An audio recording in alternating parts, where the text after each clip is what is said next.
Hi, I'm Jim McCann, founder of 1-800-Flowers. We created this podcast to share the wonderful people we get to interact with, we get to meet, we get to know, and most importantly, get to learn from. So I invite you to join us on this journey here on the Celebrations Chatter podcast. We're here today with Kacy Cole. Kacy is someone we recently got to know. She's quite a talented person. She's the CMO of Holland America Cruise Lines. They're based in Seattle, Washington, but they cruise the world. Kacy, welcome to Celebrations Chatter. Thank you so much. It's a privilege to be here. Kacy, tell us, what is your job involved at Holland America? It's got to be such a unique industry unto itself. All of these little, not so little industries, and they have a unique vocabulary and a subculture. When I think about it, you have in Holland America, I've come to learn that you operate 11 beautiful ships, 500 sailings a year, which would lead me to believe that you probably have 500 dockings a year too. We want to keep those in balance. But can you imagine that's 500 different ports of call, vendors bringing provisions to the ships, people getting on and off, traveling to and from, the amount of on-land staff, the amount of staff on the ships, entertainment. It's a community industry down unto itself. You've only been at it for a couple of years, but got to be learning a whole new industry. Absolutely. Yeah, it is definitely the most complex business I've ever worked in. I say I'm a builder, I'm not a farmer. So, if someone really wants to optimize email from 1.2 to 1.1%, I'm not your gal. But if you want to grow teams, brands, businesses, and scale, that's what I really love to do. So for me, I've worked across 5 or 6 different industries, but cruising is the one I think is the most passionate and also the most complex. So I'm going to add some other additional complexity to what you just shared, which is when you make a booking, for example, that's one way. You also have to book your drink packages and your shore excursions. And then you also have your whole onboard experience. So from a marketing standpoint, we're really looking at curating that whole journey of a guest through that experience and how we support them, whether it's through a travel agent or through our own website or with the onboard crew and staff. And so it's really a really complex business, but one that's really exciting, and it really taps into, people's lifestyle and how they like to live. How many people work all in for Holland America? Oh my gosh, thousands. So Holland is actually part of Carnival Cruise Line, which is Yes. 9, 8, 9. I can't remember the exact number of cruise lines. So for us, we're in the thousands. And while we have a small and mighty team shoreside, it's really our crew and the folks who are on board each ship who really make that experience special for guests. You figure 11 ships, that must be a crew of a few hundred per boat? Yes, actually, I think more than that. I think we're closer to the 1,000 mark. Wow. And of course, they have to have days off and time off and rotate leave, and it's just, wow, very, very complex. But you said this is not your first industry, even though you're only 14 years old. You've worked other places, obviously legally. But tell us what other kinds of things you've done in your career. Where are you from originally?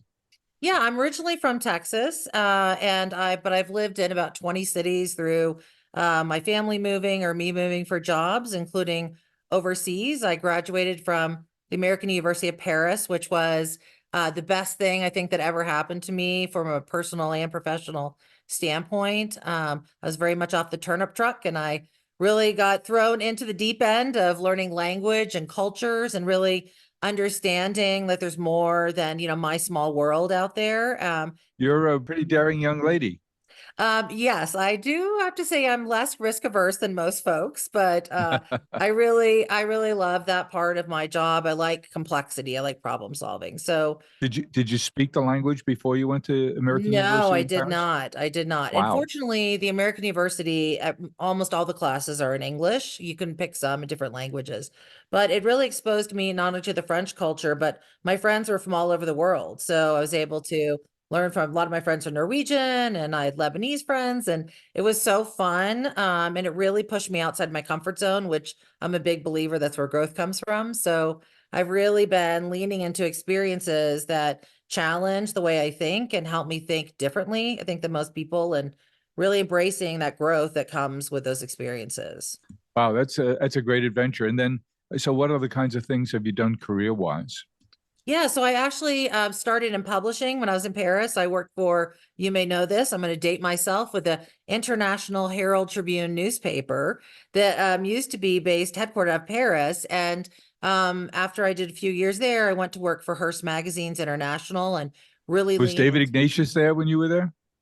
Yes, actually, very much. Oh, I love that. I love when I make a connection for the past. Yes, it was a wonderful experience, and Hearst was just exploding at the time. And I worked in the international division for the magazines, and went back to business school. So I like to say I'm an art historian who's gone bad, and got my MBA and came out of that.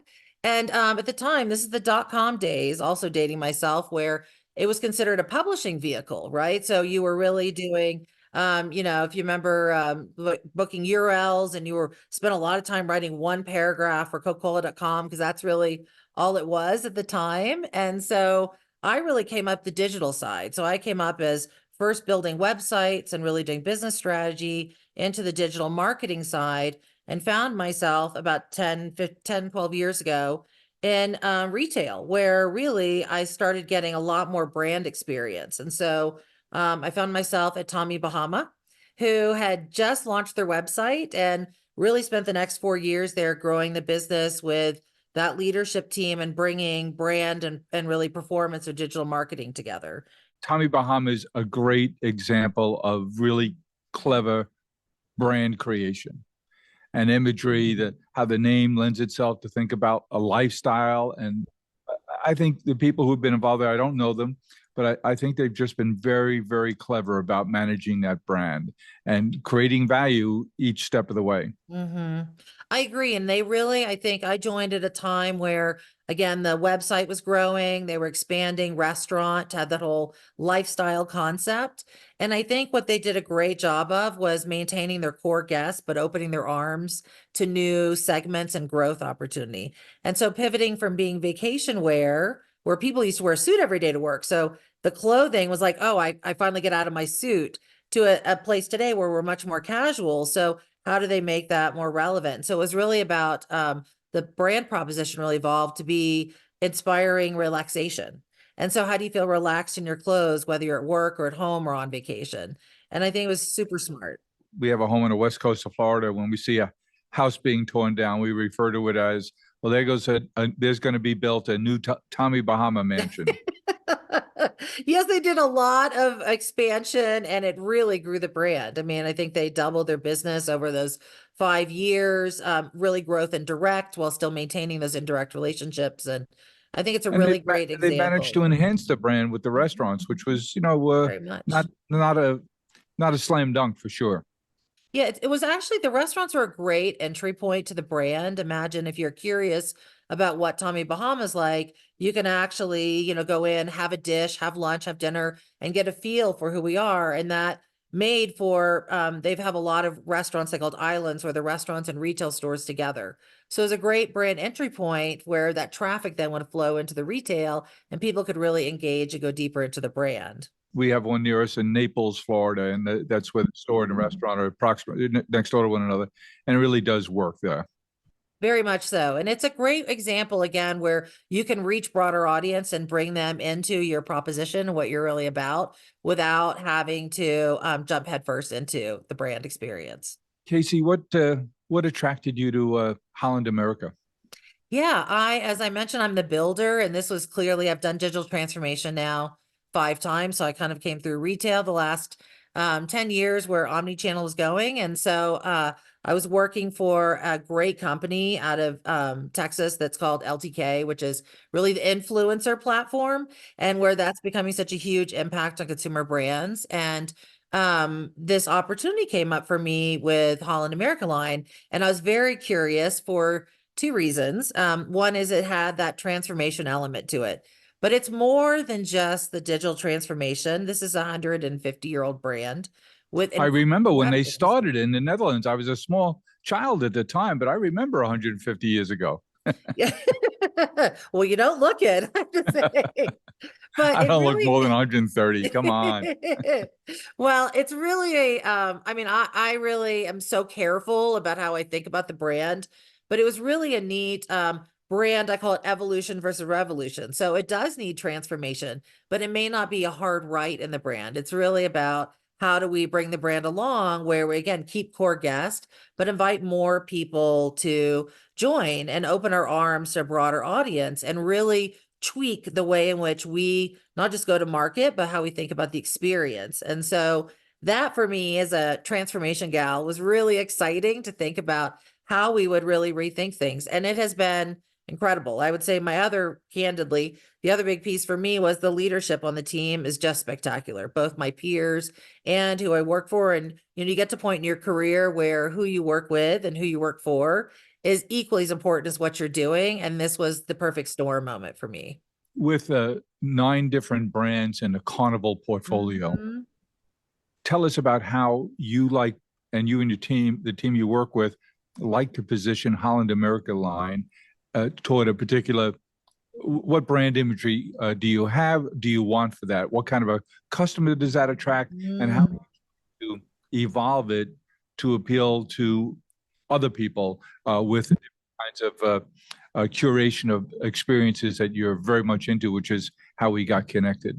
Yeah. So I think the first thing is, I mean, the thing that makes Holland different from everyone else in our at least sister brands is that we really everything we do is in service to the guest. So our crew has a really unique um way in which they serve the guest. And it's not traditional butler service if you think about it.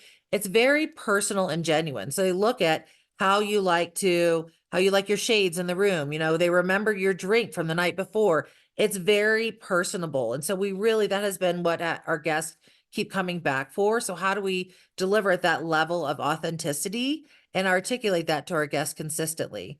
I think on the other side of that, it is, how do we continue to grow and evolve and be our own entity? So we are working on really this, how we go to market around that service and bringing that to life.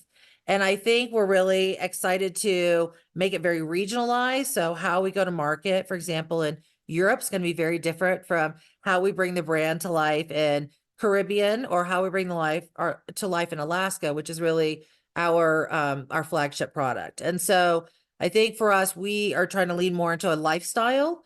And what we're excited about is really attracting more than just our core guests. We have a lot of guests who are retired and who take longer cruises, and we are beefing up how we go to market with that. So, for example, launching legendary cruises, which really harken back to a bit of our history, as well as differentiation for going to new places. Like we do one where it's the Coral Triangle in the South Seas, or circumnavigating Japan, and we call the Majestic Japan. So places people have as bucket list experiences. So that's for our core guests, but our new guest is really around Alaska in particular. So our average age is in the 40s, and they have people who are new to brand who join us for Alaska, again, our flagship product. And they often have children, teenagers, or multi-generational families. And that's a big growth area for us. And I think that I call it the melting pot moment where, we really are becoming a lifestyle so that when you're sitting around the pool and you see someone who's 70 and someone who's 20 something, you're not like, what's a 70-year-old doing there? Or what's the 20-year-old doing there? They're really gravitating towards that service proposition and experience for the brand that we can deliver that is, I don't want to say demographics are dead, but that's a lot of where marketing is going, is bringing that, branded performance together where you connect regardless of your age or regardless of, your income and things like that. It's really about what your behaviors and attributes you have in common. And that's really how we're thinking about it. My wife and I have been on a cruise, we had a wonderful time, but we haven't done a lot of it. And tell us about your customers, your community members.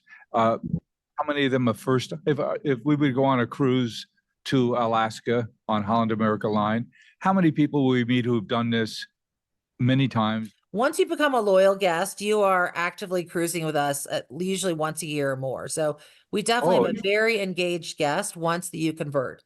we over-index in new to cruise or new to brand because of Alaska. So Alaska is often your entry point to the brand.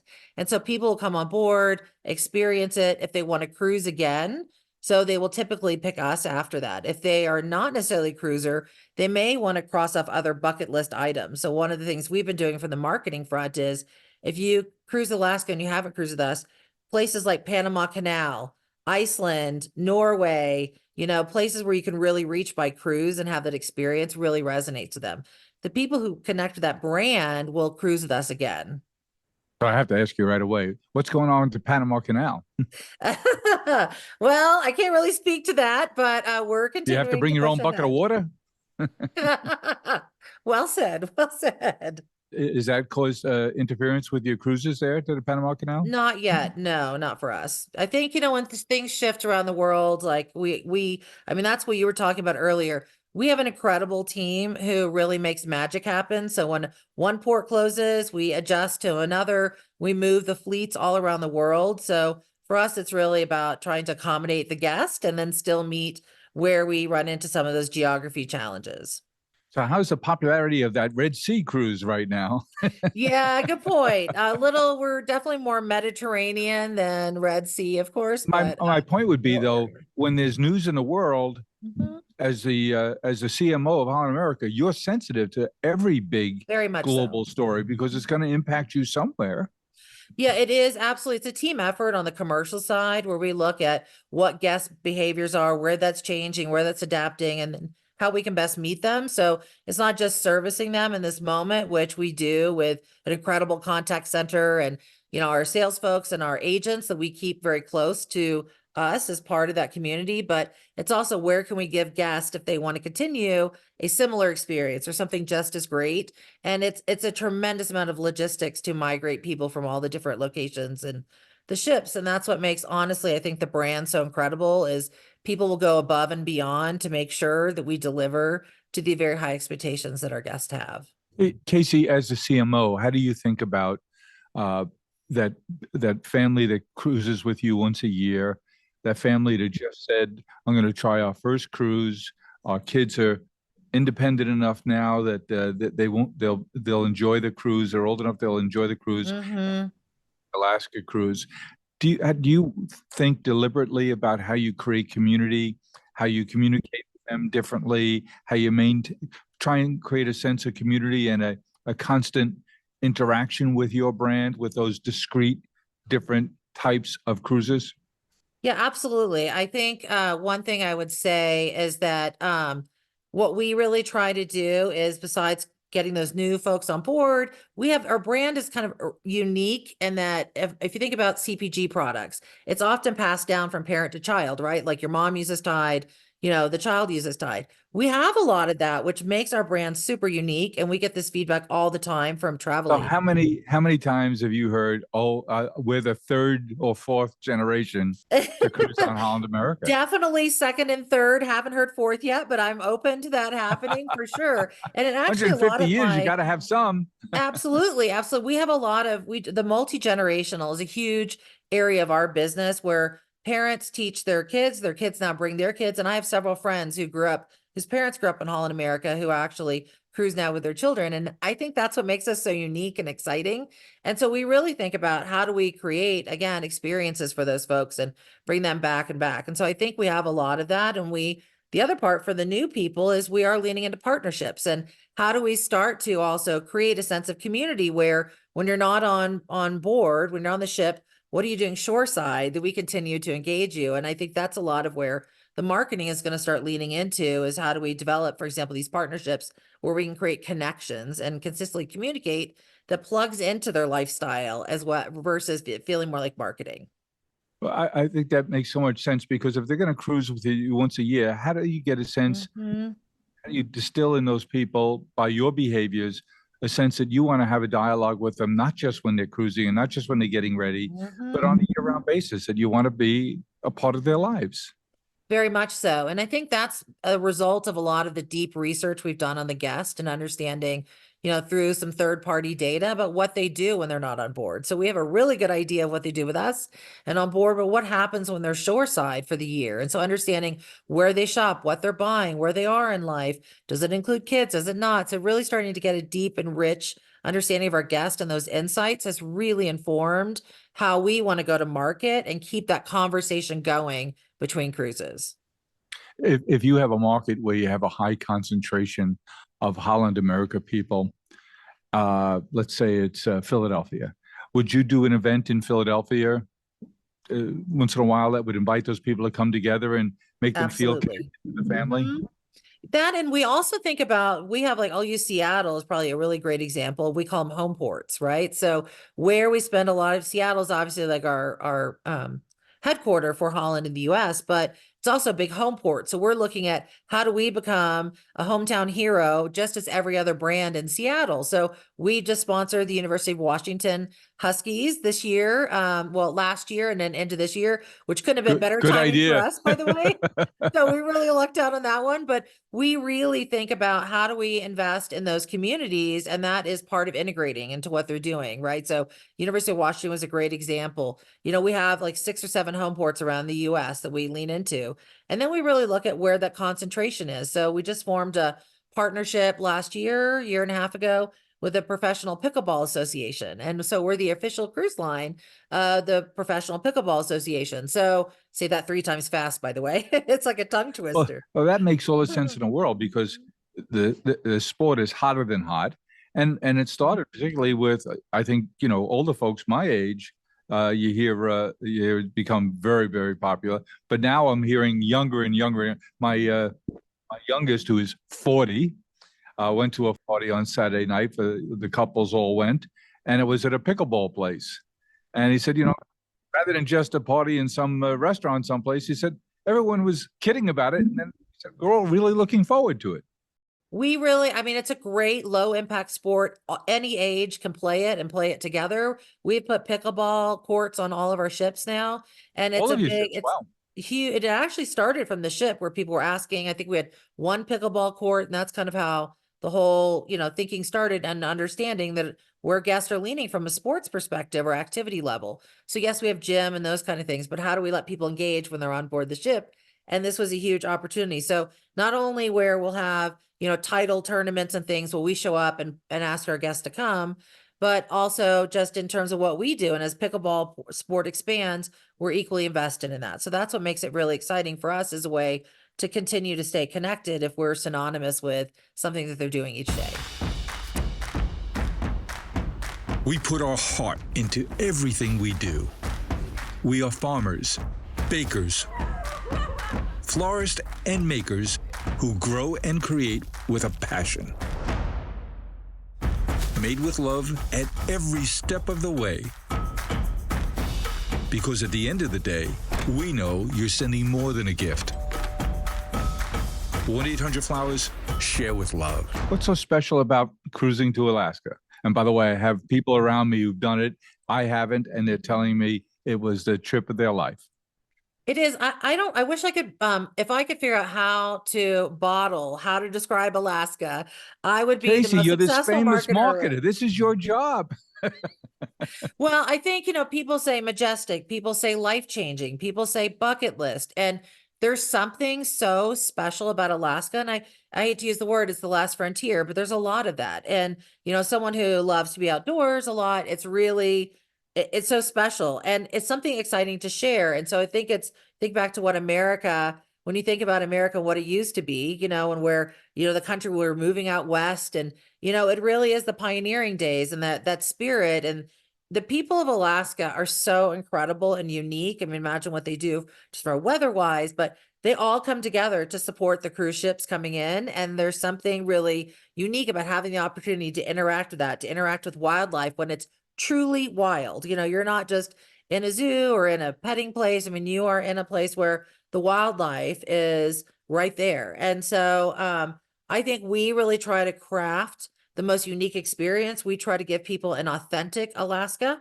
So what you would experience if you were to go there and stay for a month, we try to bottle up on the ship. And so we bring in, for example, we only serve Alaska seafood, we'll talk about. We bring in experts who have incredible local stories, from the indigenous people to, for example, the woman who was a bush pilot and broke what we say, the ice ceiling for women in bush piloting. And we have just such neat stories that do that. And then we have partnered up deeply with Shorex. And so what makes Holland unique, I will say, is that with us, we are #1 in wildlife and wilderness tours. So if seeing wildlife, which is what we identified as important to our guest, you have the opportunity to see wildlife, a greater opportunity to see wildlife with us versus other cruise lines. And then also, same thing with glaciers. You are guaranteed to see glaciers with us from the ship through Shorex, kayaking, helicopter. We have all the options. We really try to surround sound guests with the opportunity to see glaciers. I have several friends who've made it a multi-generational family trip. I love And they hearing just that. said it was just magical for grandparents and grandchildren and bonding at seeing something the first time together. So it might be the 10-year-old and the 70-year-old seeing it for the first time together. I've heard that from several friends, said it was just magical. It's really, I mean, it is spectacular. And we actually have more calls to Glacier Bay, which is one of the most requested places to go. And so we also bring on a park ranger on board to be able to talk about that. And that's where you really see that multi-generational connection, where the ranger is telling all about the history of the glacier and the park, and you see families together bonding besides taking pictures. Our guest really does love a lot of enrichment and education. So we try to look at opportunities to bring that on board and allow that sharing to happen. You know, I'm also hearing from my friends that it's amazing how your children and grandchildren want to spend time with you if you're paying for the vacation.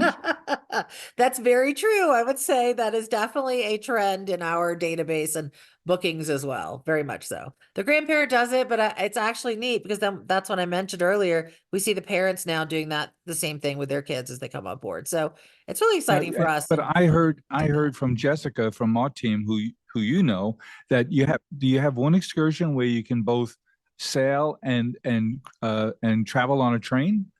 Yes, we have something called a cruise tour. So what we do in Alaska is two things. One is the cruises that you're aware of and probably familiar with, traditional Alaska cruises, different itineraries. The other one is called a cruise tour, where you have a cruise plus you do a land excursion deep into Denali in particular. So you'll take a train to get up to our own Holland Lodge that we have up there called McKinley Chalet. And we have a huge hotel with gourmet food, and you get to explore the park under the Tundra Wilderness Tour. And so you really get a land and a deep, I mean, you're going 8 hours into the interior of Alaska. So then you stay over?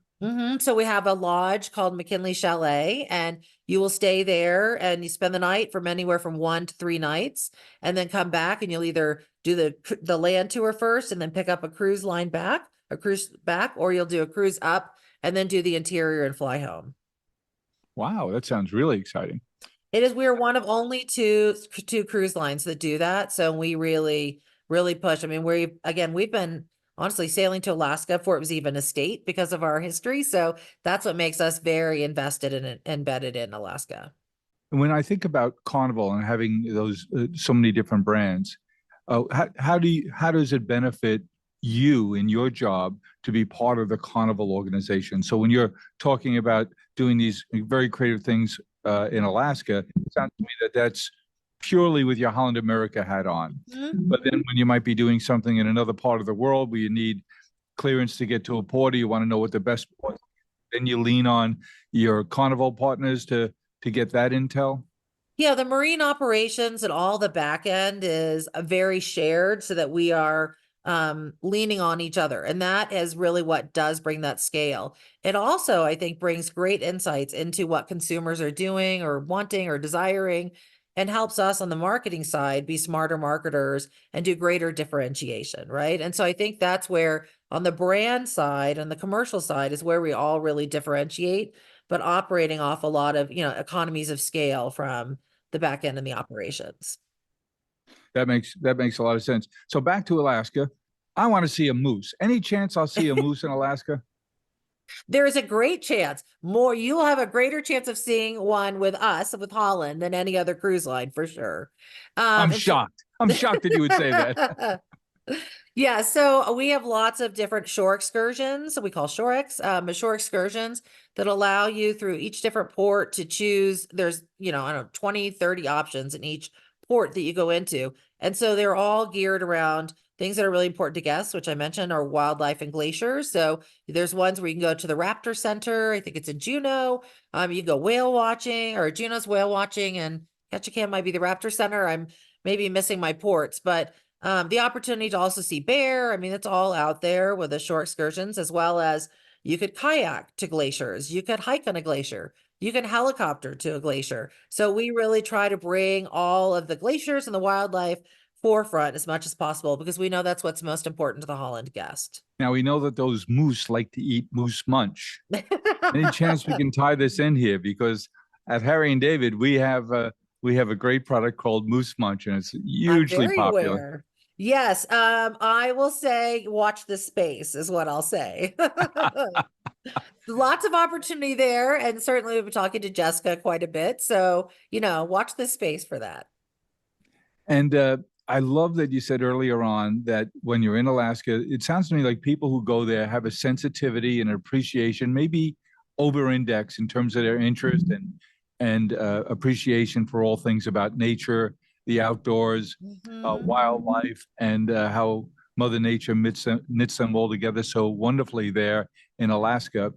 And I bet they're very much more sensitive too about what they consume and their lifestyle, so that you use local fish, which there is always going to be wild.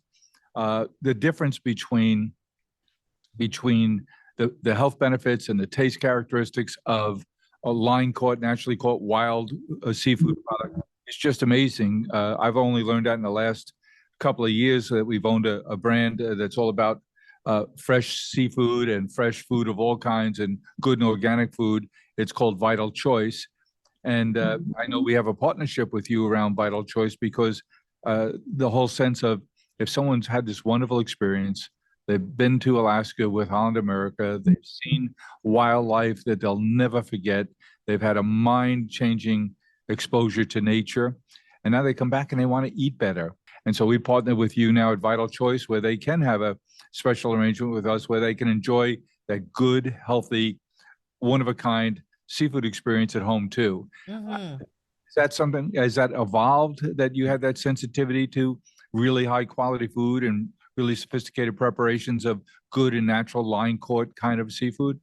Very much. It's actually, there's quite a few great talking points in there for me to mention, which is, it really started with Alaska. And what we noticed was the majority of our dishes were seafood. And of course, we expected people to want that, but there was really a demand for local fresh seafood. So we partnered with a group called ASME, which represents all these commercial fishermen. And we actually we're the first and only cruise line to date to secure a responsible fisheries management called RFM certification. And the only people who have the certification are actually commercial fishermen. So as a cruise line, we looked at our chain of custody and worked with them to ensure that we could deliver on that. And that was something we made in time for season last year. And so you'll see even more this year. And so are now on board, we do a seafood brunch, and things like that, where we get more of the Alaskan flavor.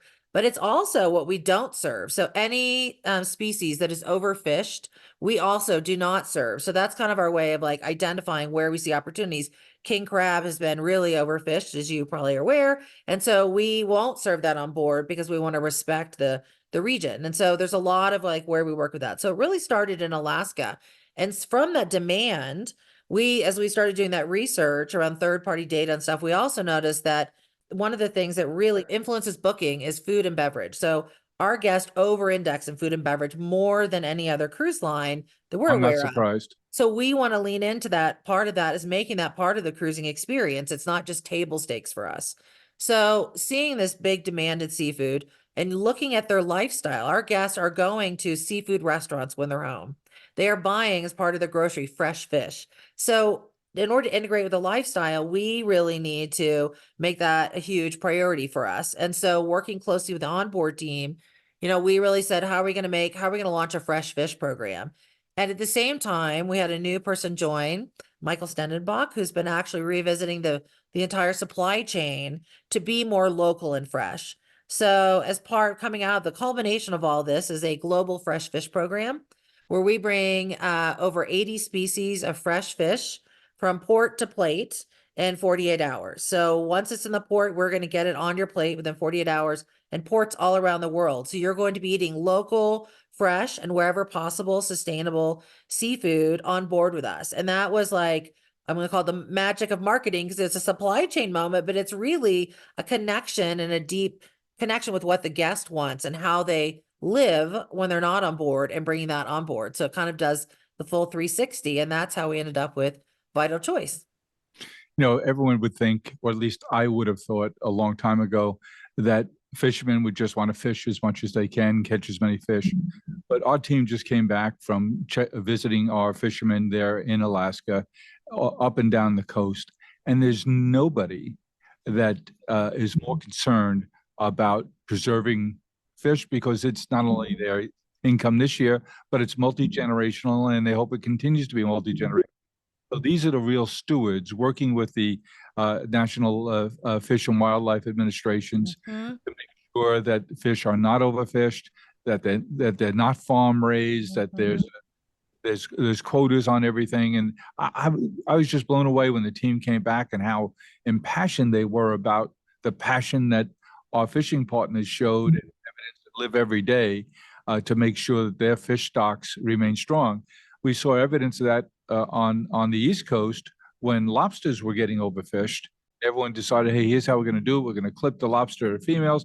And now the lobster crop has come back so strong. And the same thing is salmon and the wild whitefish that are all come down the rivers in Alaska and spawn and then come back to the open oceans.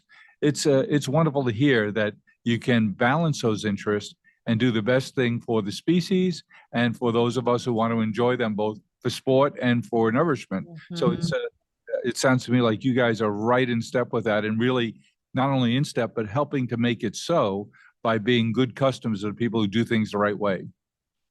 You summed it up really well. I mean, I think for us, it's so much about community, and we have been in Alaska for so long. We have a strong focus about how do we continue to embed ourselves in the community and meet those needs while also meeting our guest needs. And it is a group effort to do that. And I think what's been great is our team has been able to replicate that into so many ports around the world where we continue to do the same thing, which is how do we work with local fishermen or fisheries to be able to source fish that's fresh, but doesn't impact negatively things in the long run. I'm a 45-year-old guy. I work in finance. I'm doing pretty well. I have 2 kids. I have one parent on my side and 2 parents on my wife's side. And we're talking about doing a vacation. Tell me, why should I think about Holland America and going to Alaska? You know, I think for a few reasons. One is you want to experience great service that we have, and that makes us very unique when you're on board. I get there, and then I'm going to have a easy onboarding. I'm going to have a very embarkation's going to be relaxed great, experience. great service. But I think what makes us unique, as I mentioned, is it's really that community, and we pull Alaska through every element of your experience. So it's the food, for sure, you're going to experience. It's entertainment. It's your shore excursions. What kinds of entertainment would I expect on the boat? Yeah, so in particular for us, we highlight local stories. So I mentioned earlier, you know, we have one where it's the bush pilot who's breaking the ice ceiling. He'll come and tell stories like that. We'll have indigenous tribal folks come on board and tell a little bit of their history and their connection to Alaska. How neat. Yeah, we have an artist actually who did is a very famous Alaska artist who actually did this beautiful artwork, and his sister did the Alaska Airlines plane, and the brother actually did our artwork to show on board. So we really look for all those opportunities to exploit, and entertainment has a lot of that. What's in season for you? What are the dates for my Alaska We cruises? start end of April, early May, and we run through the end of September. How many people will cruise Alaska with you this season? This season, well, we're always in the thousands, but we will have, I think 4 ships this year, 5 maybe. I'm trying to remember exactly. I think we usually Wow. between Seattle and I just assumed it was one of Vancouver. your ships, 4 or 5. No, That's terrific. no. And so the ships are always repositioning, and each year we're we look at like which ships should go to Alaska and where we add capacity. And a lot of it is also influenced, and rightly so, by a larger, how many cruise lines and how many ships are allowed in Alaska. So, obviously with our Oh, history, there are we get a lot more. limitations? So we will see, a bunch of different cruise lines up there, but we, obviously we've been here for so long that we have a lot of opportunity for us. And when I'm on board with my family, will I learn about the 150-year history of Holland America? I mean, you think of 150 years. You guys were sailing before the phone was invented, before automobiles. I know. You were in business through 2 world wars. You've cruised around and avoided hot spots around the world forever. I mean, the history of the company must be really, really amazing. It is, and it's one as a marketer I'm so precious about, because I really want to continue to see that. But we do have actually on entertainment, we have a show called our Origin Story, and it talks about the roots of the brand and how we came along, and all through the different world wars and where we've been, and really going back to the days of Holland America out of Rotterdam. And so it's really exciting to see that. And there's obviously famous folks have come over, and ancestry and things. For me, what I think is really connective for guests is that it goes back to show the roots of our service. And I'll give an example of when we were really the cruise line for the transatlantic. So people actually coming to America, people would often get sick on those. So we started food meals and food service so that you would leave at certain times of day. Everybody would leave their cabin, and we could clean them and prevent disease and sickness while crossing the transatlantic. And I think that has such a deep root of service and how we think about things, and being not just innovative, but also servicing the guest, even in time, regardless of levels of cabin and things. So, for us, that really kind of goes back. And I think it's one of the unique things about our brand DNA that we continue to innovate on. I'm personally excited about convincing my family, which won't take a lot, that we should go and have this experience as a family as well. We would love to have y'all. Something to have.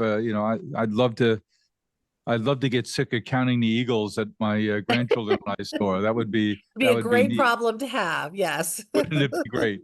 And of course, we'd love to see some moose while we're nibbling on some moose munch. That would be a nice nice feature. And we already experienced the wonderful seafood from those Alaskan fisheries now, fishermen who out in line catch all that beautiful seafood. And I can't wait to have it on board too. So we love the partnership we're developing with you. We think you're one smart cookie. You're a creative marketer, and you're doing terrific things for the brand. And your outreach here has been greatly appreciated. And Jessica is telling me just this morning how excited she is about the plans you guys are cooking up on how we can really wow your guests and become a small part of your communities. Well, it's total mutual admiration, and it's a massive team effort that we're doing. I think Vital Choice was such the great partner for us to think about how do we bring that same quality of seafood and fresh fish in particular to people's homes, and really integrating with their lifestyle. I'm excited for our additional partnerships, which I think we've hinted to here a bit, but it's really been so wonderful to have like-minded people and certain commitment to standards, which I really appreciate and respect with Vital Choice. They've got the same high standards that we do about our product. And so it was a perfect match for us and a crossover of our guests. And so I'm excited to see, what's next for us there. Well, Kacy Cole, marketer extraordinaire, CMO of Holland America Cruise Lines. So charming. Nice to spend time with you today. And we look forward to cooking up some other fun things we can do together. Jim, thank you so much. It was such a pleasure to be here. And as I professed earlier, it's so wonderful to get to meet you in person as the godfather. I feel like direct to consumer. What a wonderful moment for me, and what great brands that I have the privilege to work for. So thank you so much for today. You're just a sucker for 150-year-olds. Thanks, Kacy. Thank you, Jim. Go to 1-800-Flowers.com. Find the perfect gift. And wow the people you love. Wow. This is amazing. Whether you want to say happy birthday. So cute. Or I love you. I love you too. Thinking of you. Wow. Go to 1-800-Flowers.com. Celebrate the people you love. Well, I hope you enjoyed what you heard, and I know I'll be sharing it forward. I hope you get to as well. Let's keep the conversation going. Follow me along on Twitter at Jim1800Flowers and on LinkedIn at Jim McCann. Hope to talk to you soon.